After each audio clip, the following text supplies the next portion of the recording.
உங்க காரோட டேஷ்போர்ட்ல திடீர்னு ஒரு சிவப்பு கலர்ல இன்ஜின் வார்னிங் லைட் எரியுதுன்னு வச்சுப்போம். நீங்க என்ன பண்ணுவீங்க? சாதாரணமா அப்படியே விட்டுடுவீங்களா? நிச்சயமா மாட்டோம். உடனே பதறி போய் மெக்கானிக் கிட்ட வண்டி எடுத்துட்டு போவோம் இல்லையா? கரெக்ட். ஆனா உங்களுக்கு ஒரு தொடர்ச்சியான தலைவலியோ இல்ல விவரிக்க முடியாத அளவுக்கு உடம்புல சோர்வோ ஏற்பட்டா நீங்க என்ன பண்றீங்க? வந்து உடனே ஒரு மாத்திரைய போட்டுட்டு அந்த எச்சரிக்கைய பெருசா கண்டுக்காம நம்ம வேலைய பார்க்க கிளம்பிடுறோம். ஆமா, அதேதான். மாத்திக்க கூடிய ஒரு இயந்திரத்துக்கு தர்ற மரியாதையும் கவனிப்பையும் மாத்தவே முடியாத உங்க சொந்த உடம்புக்கு நீங்க ஏன் தர்றதில்ல?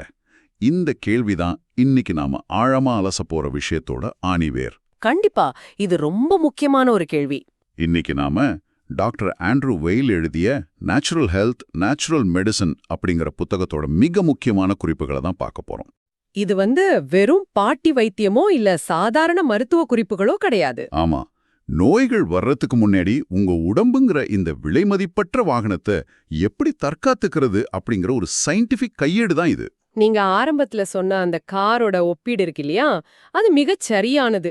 நாம ஏன் நோய் வரத்துக்கு முன்னாடி காக்கும் முறைய, அதாவது பிரிவென்டிவ் மெயின்டெனன்ஸ் முறைய முற்றிலும் மறந்துட்டோம் அப்படிங்கிறது தான் இந்த புத்தகம் எழுப்புற மிகப்பெரிய கேள்வி. உண்மைதான். ஒரு கார் பழுதான பிறகு அதை சரி பண்றதை விட அது பழுதாகாம பாத்துக்கிறது தானே புத்திசாலித்தனம். ஆமா, ஆனா நம்ம உடம்ப பொறுத்த வரைக்கும் நோய் வந்த பிறகு அதை குணப்படுத்த வீரியமான மாற்றுகளை தேடி ஓடுறோமே தவிர அந்த நோய் வராம தடுக்க தவறிடுறோம். இது நாம நவீன மருத்துவத்தின் மேல வச்சிருக்க அதீத நம்பிக்கையோட பக்க விளைவுன்னு டாக்டர் வெயில் சொல்றாரு இல்லையா? கரெக்ட். நவீன மருத்துவம்னு நீங்க சொல்றது அலோபதிய தானே? ஆமா. ஆனா ஒரு விஷயத்தை நாம இங்க தெளிவா புரிஞ்சுக்கணும். அலோபதி மருத்துவம் தேவையற்றதுன்னு அவர் முழுமையா நிராகரிக்கல. கண்டிப்பா. ஒரு கார் விபத்துல சிக்கி உயிருக்கு போராடும் போதோ இல்ல திடீர்னு ஒரு தீவிரமான பாக்டீரியா தொற்று வரும்போதோ அலோபதி மருத்துவம் ஒரு உண்மையான வரப்பிரசாதம் தான். அதுல எந்த சந்தேகமும் இல்ல. அப்போ பிரச்சனை எங்க ஆரம்பிக்குது? அதாவது நாள்பட்ட நோய்கள், வைரஸ் தொற்றுகள், அப்புறம் நம்ம வாழ்க்கை முறையால வர்ற நோய்களை குணப்படுத்த அலோபதி சரியான அணுகுமுறையை கொண்டிருக்கல அப்படிங்கிறது தான் அவரோட வாதம். ஓ, இது ரொம்ப சுவாரஸ்யமா இருக்கே. குறிப்பா இந்த மருத்துவ காப்பீட்டு திட்டங்கள், அதாவது HMO வந்த பிறகு மக்களோட மனநிலையில ஒரு பெரிய மாற்றம் வந்திருக்குன்னு அவர் சொல்றாரு. ஆமா, ஆனா உங்களுக்கு இதுல என்ன சந்தேகம்? மருத்துவ செலவை இன்சூரன்ஸ் பாத்துக்கிறது மக்களுக்கு ஒரு பாதுகாப்பான விஷயம் தானே? வெளிப்படையா பார்க்கும்போது அது ஒரு வசதி போல தோணலாம். ஆனா இத பரந்த கண்ணோட்டத்தோட உளவியல் ரீதியா அணுகி பாருங்க. அதாவது காப்பீடு இருக்கிறதால மக்கள் தங்களுக்கு ஏற்படுற சின்ன சின்ன அறிகுறிக்கும் உடனே டாக்டர் கிட்ட ஓடுறாங்கன்றீங்களா? ஆமா, ஒரு சாதாரண உடல் வலியோ சோர்வோ வந்தா கூட உடனே ஹாஸ்பிட்டல் போயிடுறாங்க. இதனால மக்கள் தங்கள் சொந்த உடம்ப புரிஞ்சுக்கிற அந்த சுய பொறுப்பை இழந்துடுறாங்க. ஓ, இப்ப புரியுது. ரெண்டாவதா, மருத்துவர்களுக்கும் ஒரு நோயாளிக்காக செலவிட போதுமான நேரம் இருக்கிறதில்ல. உடனே ஒரு மாத்திரையை எழுதி கொடுத்து அனுப்பிடுறாங்க. கரெக்ட். மருத்துவத்தின் தண்டைன்னு அழைக்கப்படுற ஹிப்போக்ரட்டிஸ் என்ன சொல்லியிருக்காருன்னா, குணமடைதல் என்பது ஒவ்வொரு மனிதனின் பிறப்புரிமைன்னு சொல்லியிருக்காரு. நிஜமாவே நம்ம உடம்புக்கு தன்னைத்தானே குணப்படுத்திக்கிற அபாரமான சக்தி இருக்கு. ஆனா நவீன மருத்துவம் நோயோட மூல காரணத்தை கண்டுபிடிக்காம அறிகுறிகளை மட்டும் எப்படி கெமிக்கல்ஸ் மூலமா மறைக்கிறதுன்னு தான் பாக்குது. அதாவது கார்ல இன்ஜின் லைட் எரியும் போது இன்ஜின்ல என்ன பிரச்சனைன்னு பார்க்காம அந்த லைட்டை மட்டும் உடைச்சு அணைக்கிறதுக்கு சமம்னு சொல்றீங்க. மிக சரியான உதாரணம். சரி, நம்ம உடம்போட எச்சரிக்கை விளக்குகளை பத்தி பேசணும். ஆனா அந்த என்ஜினுக்கு நாம எந்த மாதிரியான எரிபொருளை குடுக்கறோங்கிறது அதை விட முக்கியம் இல்லையா? கண்டிப்பா. உடம்போட எரிபொருளான உணவை பத்தி டாக்டர் வெயில் சொல்ற விஷயங்கள் இத்தனை காலமா நாம நம்பிக்கிட்டு இருந்த பல விஷயங்களை உடைக்குது. குறிப்பா கார்போஹைட்ரேட் பத்தின புரிதல். ஆமா, பல வருஷமா மருத்துவத்துறையில என்ன சொல்லிட்டு இருந்தாங்கன்னா, எளிய கார்போஹைட்ரேட் உடம்புக்கு கெட்டது, சிக்கலான கார்போஹைட்ரேட் நல்லதுன்னு. ஆனா அது ஒரு தப்பான புரிதல்னு டாக்டர் வெயில் சொல்றாரு. இப்போ நாம கவனிக்க வேண்டிய முக்கியமான அறிவியல் அளவுகோல் கிளைசெமிக் குறியீடு, அதாவது GI. இந்த கிளைசெமிக் குறியீடுனா என்ன?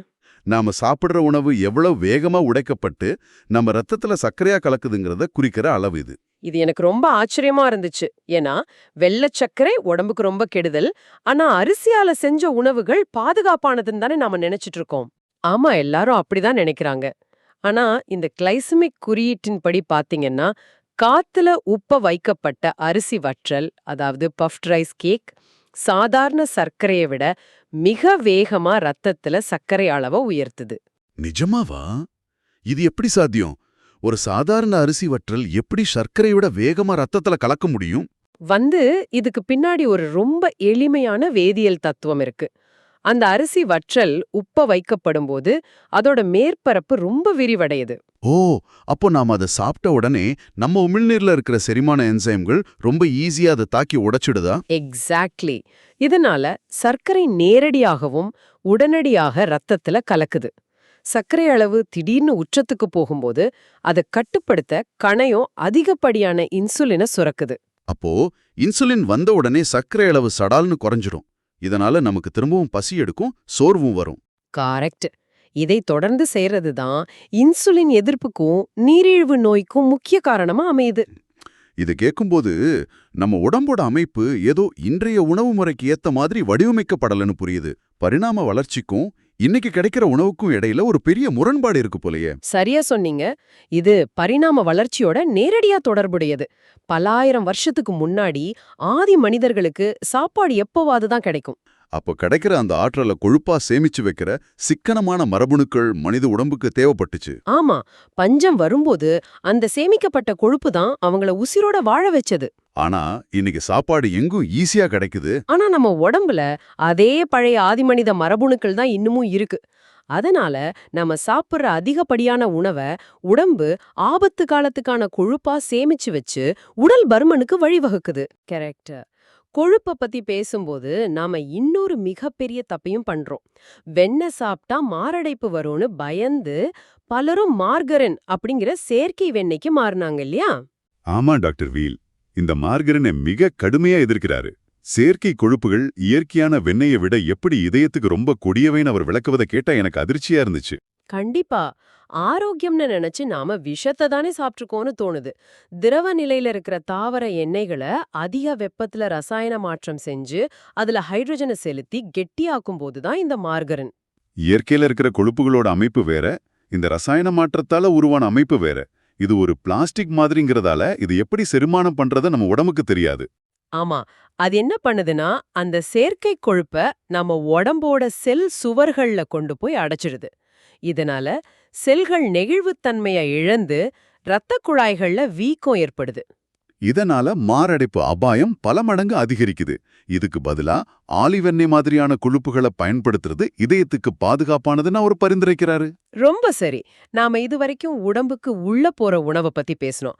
ஆனா இந்த புத்தகத்துல என்ன ரொம்ப சிந்திக்க வச்ச இன்னொரு விஷயம், நாம நிமிஷத்துக்கு நிமிஷம் செய்யற ஒரு செயல், மூச்சு விடுதல்.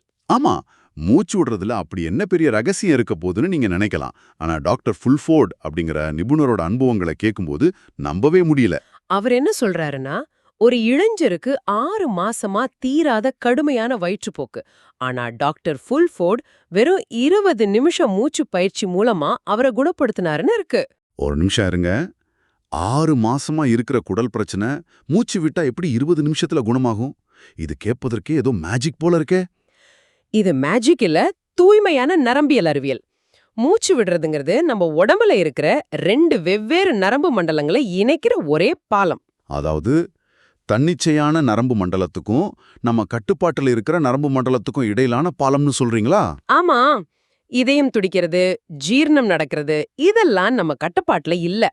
ஆனா மூச்சு விடுறது மட்டும் தன்னிச்சையாகவும் நடக்கும், நாம நினைச்சா அதை கட்டுப்படுத்தவும் முடியும். ஓ, அந்த இளைஞர் தொடர்ந்து வாய் வழியாகவும் நெஞ்சோட மேற்பகுதியிலும் மேலோட்டமா மூச்சு விட்டுட்டு இருந்திருக்கிறாரு. கரெக்ட். இதனால அவரோட உடம்பு தொடர்ந்து ஃபைட் ஆர் ஃபிளைட் அப்படிங்கிற மன அழுத்த நிலையிலேயே இருந்துச்சு.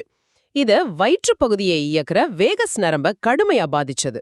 அப்போ டாக்டர் ஃபுல்ஃபோர்ட் அவரை ஆழமா மூச்சு விட வச்சப்போ அது வேகஸ் நரம்பை தூண்டி உடம்பை ஓய்வு நிலைக்கு கொண்டு வந்திருக்கு. குடல் தசைகள் ரிலாக்ஸ் ஆன உடனே வயிற்றுப்போக்கும் நின்னுடுச்சு. வாவ், நம்பவே முடியாத அளவுக்கு உடம்போட இணைப்புகள் வேலை செய்யுது.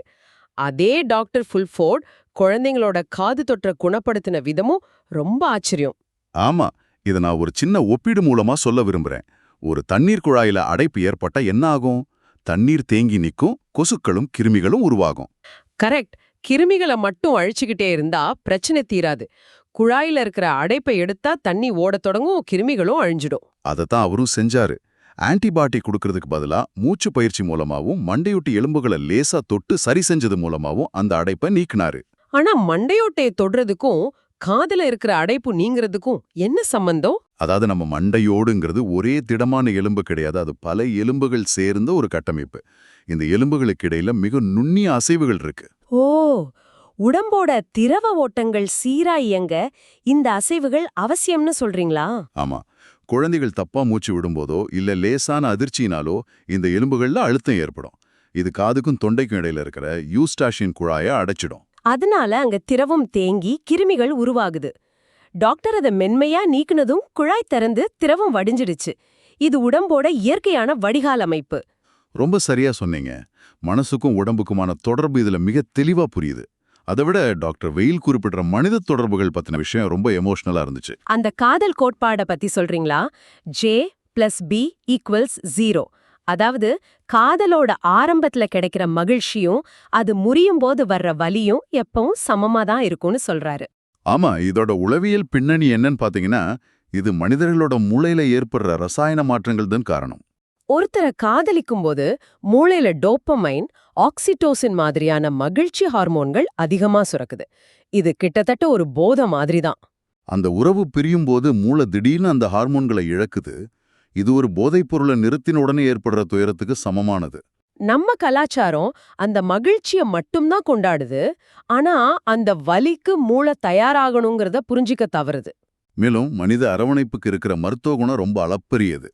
தனிமைங்கிறது சிகரெட் குடிக்கிறத விட உடம்புக்கு கேடானதுன்னு பல ரிசர்ச் சொல்லுது. அதே போல நாம மனரீதியா பாதிக்கப்படுற இன்னொரு விஷயம் செய்திகளுக்கு அடிமையாகிறது. ஆமா, எங்கேயோ நடக்கிற ஒரு விபத்தையோ திருட்டையோ டிவில பார்த்து நமக்கும் அந்த ஆபத்து வந்துடுமோன்னு வீணான மன அழுத்தத்தை நாமே உருவாக்கிக்கிறோம். இதுக்கு நோய்களுக்கும் என்ன சம்பந்தம்? நம்ம மூளையில இருக்கிற அமிக்டாலா அப்படிங்கிற பகுதி தான் ஆபத்துகளை உணர்ற அலாரம். அதுக்கு நீங்க நேர்ல ஒரு சிங்கத்தை பார்க்கறதுக்கும் டிவில ஒரு செய்திய பார்க்கறதுக்கும் வித்தியாசம் தெரியாது. ஓ, ரெண்டுக்குமே அது கார்டிசோல் அப்படிங்கிற ஸ்ட்ரெஸ் ஹார்மோனை உற்பத்தி பண்ணுதா? கண்டிப்பா. தினமும் செய்திகளை பார்த்து பதற்றப்படும் போது உடம்பு தொடர்ந்து மன அழுத்த நிலையிலேயே இருக்கு. இது நோய் எதிர்ப்பு சக்தியை ரொம்ப குறைச்சிடுது. ஆக நம்ம அன்றாட பழக்க வழக்கங்கள் எப்படி விசித்திரமான நோய்களை உருவாக்குதுன்னு பாத்தீங்களா? காஃபி குடிக்கிறது ஒரு சாதாரண விஷயம்னு நீங்க நினைக்கலாம். ஆனா புத்தகத்துல உள்ள 2 கதைகள் ரொம்ப அதிர்ச்சியா இருக்கு. ஒரு 33 வயசு பெண்ணுக்கு 12 வருஷமா சிறுநீர் கழிக்கிறதுல பிரச்சனை. 20 டாக்டர் கிட்ட போயிருக்காங்க. ஏதோ ஸ்கேன் எடுத்து கடைசில தேவையில்லாம ஒரு ஆபரேஷனே பண்ணிட்டாங்க. அதோட விளைவு நிலைமை இன்னும் மோசமாயிடுச்சு. டாக்டர் வெயில் அவங்க கிட்ட விசாரிச்சப்பதான் தெரிஞ்சது அவங்க அளவுக்கு அதிகமா காஃபி குடிக்கிறவங்கன்னு. பாத்தீங்களா, காஃபியை நிறுத்தின சில நாட்கள்லயே அந்த 12 வருஷ பிரச்சனை காணாம போயிடுச்சு. அதே போல இன்னொரு பெண்ணுக்கு இருந்த வயிற்றுப்போக்கும் காஃபியை நிறுத்தினதும் குணமாயிடுச்சு. எனக்கு இதுல ஒரு விஷயம் புரியவே இல்ல. 20 டாக்டர்கள் பார்த்திருக்காங்க. ஆனா ஒருத்தருக்கு கூட நீங்க தினமும் எவ்வளவு காஃபி குடிக்கிறீங்கன்னு கேட்க தோணலையா? இது மருத்துவத்தோட மிகப்பெரிய தோல்வி இல்லையா? அவங்க ஏன் எடுத்த உடனே இயந்திரத்தனமா போறாங்க? இதுதான் நவீன மருத்துவத்தோட பெரிய குறைபாடு. மெடிக்கல் காலேஜ்ல நோயோட மூல காரணத்தை ஆராய பயிற்சி தர்றதில்ல, மாறா நோயில எப்படி மருந்துகள் மூலமா சரி செய்யறதுன்னு தான் சொல்லி கொடுக்கறாங்க. ஆமா, காஃபில இருக்கிற காஃபின் ஒரு மென்தசை எரிச்சலூட்டி. அது தசைகளை தூண்டி தசைப்பிடிப்பை ஏற்படுத்துது. ஆனா டாக்டர்கள் அந்த தசைப்பிடிப்பை எப்படி சரி செய்யறதுன்னு யோசிச்சாங்களே தவிர அவங்களோட உணவு பழக்கத்தை விசாரிக்க அவங்களுக்கு நேரமும் இல்ல, அந்த மனநிலையும் இல்ல. ரொம்ப வேதனையான விஷயம். அதே போல லூப்பஸ் மாதிரியான குணப்படுத்தவே முடியாதுன்னு சொல்லப்படுற ஆட்டோ இம்யூன் நோய்கள் கூட தானாகவே குணமாகிடுன்னு டாக்டர் வயல் சொல்றாரு. ஆமா, லூப்பஸ் நோயால பாதிக்கப்பட்ட 2 பெண்கள் எப்படி தானாவே குணமடைஞ்சாங்கன்னு அவர் பதிவு செஞ்சிருக்காரு. ஒரு பெண் ஆன்மீகத்துல ஆழமா ஈடுபாடு கொண்டாங்க. இன்னொரு பெண் புதிதா ஒருத்தரை காதலிச்சு கல்யாணம் பண்ணிக்கிட்டாங்க. 2 பேருக்கும் நோய் முற்றிலும் குணமாயிடுச்சு. இத கேக்கும்போது எனக்கே ஆச்சரியமா இருக்கு. காதல்ல விழுந்ததால லூப்பஸ் குணமாயிடுச்சுங்கிறத ஒரு டாக்டர் எப்படி நம்புவாரு? இதோட உயிரியல் பின்னணி என்ன? நவீன மருத்துவம் இது வெறும் குழப்பம்னு ஒதுக்கிடலாம். ஆனா சைக்கோ நியூரோ இம்யூனாலஜி அப்படிங்கிற மருத்துவ பிரிவு இதுக்கு ரொம்ப தெளிவான விளக்கம் கொடுக்குது. அதாவது ஆட்டோ இம்யூன் நோய்கள்னா நம்ம நோய் எதிர்ப்பு சக்தி குழப்பமடைஞ்சு நம்ம சொந்த உறுப்புகளையே தாக்குறது இல்லையா? ஆமா, நாள்பட்ட மன அழுத்தம் இருக்கும் பொழுது சுரக்கிற ஹார்மோன்கள் நோய் எதிர்ப்பு மண்டலத்தை குழப்புது. ஆனா மனதளவுல ஒரு நேர்மறையான மாற்றம் நடக்கும்போது மூளையில எண்டோர்ஃபின் அதிகமா பாயுது. வாவ்! அப்போ அந்த மன அழுத்த ஹார்மோன்கள் குறைஞ்சு நோய் எதிர்ப்பு மண்டலம் சீராகிடுது. எந்த வீரியமான மாத்திரையாலும் செய்ய முடியாத வேலைய நம்ம மனசு ரொம்ப சுலபமா செஞ்சிடுது. அற்புதம். நம்ம மனசுக்கும் உடம்புக்குமான தொடர்பை இதை விட சிறப்பா சொல்ல முடியாது. நாம இந்த ஆழமான அலசலோட இறுதிப் பகுதிக்கு வந்துட்டோம். கண்டிப்பா. டாக்டர் வெயில் சொல்ற செய்தி மிக தெளிவானது. உண்மையான ஆரோக்கியம் எந்த மருத்துவமனையிலயும் விலைக்கு கிடைக்காது. ஆமா, நாம சாப்பிடுற உணவுல செய்யற சின்ன சின்ன மாற்றங்கள், அதாவது சரியான கொழுப்பை தேர்ந்தெடுக்கிறது, சர்க்கரையை தவிர்க்கிறது ரொம்ப பெரிய தாக்கத்தை ஏற்படுத்தும். அதே போல ஆழமான மூச்சு பயிற்சி, தனிமையை தவிர்க்கிற மனித அரவணைப்பு, வீரியமான மாத்திரைகளை தவிர்க்கிறது, இதுதான் உண்மையான ஆரோக்கியத்துக்கான சாவி. எந்த ஒரு டாக்டராலையும் உங்களை விட உங்க உடம்ப நல்லா புரிஞ்சுக்க முடியாது. உங்க ஆரோக்கியம் உங்க தட்டுலயும் நீங்க விடுற மூச்சுலயும் தான் இருக்கு. 100க்கு 100 உண்மை. நம்ம உடம்போட வலிய நம்ம ஒரு எதிரியா பார்க்க கூடாது. அது நம்ம உடம்பு நம்ம கிட்ட பேச முயற்சி செய்யற மொழி. அதை அடக்கிறதுக்கு பதிலா அதை கவனிக்க தொடங்கினாலே நாள்பட்ட நோய்களை நாம தடுத்துடலாம். இப்போ உங்களை சிந்திக்க வைக்கிற ஒரு ஆழமான கருத்தோட இதை நான் முடிக்கிறேன். சொல்லுங்க. ஆரம்பத்துல நாம பேசின மெக்கானிக் உதாரணத்துக்கே வருவோம். உடம்புல வர சின்ன தலைவலியோ சோர்வோ ஒரு சாதாரண விஷயம்னு நீங்க மாத்திரையை போட்டு கடந்து போகலாம். ஆனா அது உங்க கார்ல எரியிற என்ஜின் வார்னிங் லைட் மாதிரி ஒரு எச்சரிக்கை மணி இல்லையா? கண்டிப்பா. நீங்க சாதாரணம்னு நினைக்கிற ஏதோ ஒரு தினசரி பழக்கம்தான் உங்க ஆரோக்கியத்தோட எதிரியா இருக்க முடியும். ஆமா, அது அதிகமா காஃபி குடிக்கிறதா இருக்கலாம், இல்ல பதற்றமா செய்திகள் பார்க்கறதா இருக்கலாம். உடம்புங்கிற இந்த அற்புத இயந்திரம் உங்களுக்கு என்ன சொல்ல வருதுன்னு இன்றாவது நின்னு கவனிக்க போறீங்களா? இத நீங்களே ஆராய்ந்து பாருங்க. அருமையான பதிவு. இவ்ளோ நேரம் கேட்டதுக்கு ரொம்ப நன்றி. இந்த Tamil voice reads channel monetisation இல்லாம தான் நடக்குது. ஆமா, இந்த ஆடியோ புத்தகம் உங்களுக்கு பயன் தருதுன்னு நினைத்தா இந்த முயற்சி தொடர்ந்து போக உங்க ஆதரவு மிகவும் உதவும். என்னுடைய இந்த முயற்சிக்கு நன்கொடை அளிக்க விருப்பம் இருந்தா டிஸ்கிரிப்ஷன்ல கொடுக்கப்பட்டுள்ள UPI ID மூலம் வழங்கலாம். உங்களால் முடிந்த அளவு போதும். சிறிய ஆதரவும் பெரிய உதவிதான். இந்த வீடியோ உங்களுக்கு பயனுள்ளதாக இருந்தா சப்ஸ்கிரைப் பண்ணுங்க. மற்றவர்களுக்கும் பகிர்ந்து கொள்ளுங்கள். கண்டிப்பா இந்த கருத்துக்கள் அவர்களுக்கும் தேவையாக இருக்கலாம். லைக் பண்ணுங்க. உங்க கருத்துக்களை கமெண்ட்ல பகிருங்க. மனப்பூர்வமான நன்றி. நன்றி. மீண்டும் ஒரு சுவாரஸ்யமான தலைப்போடு சந்திப்போம்.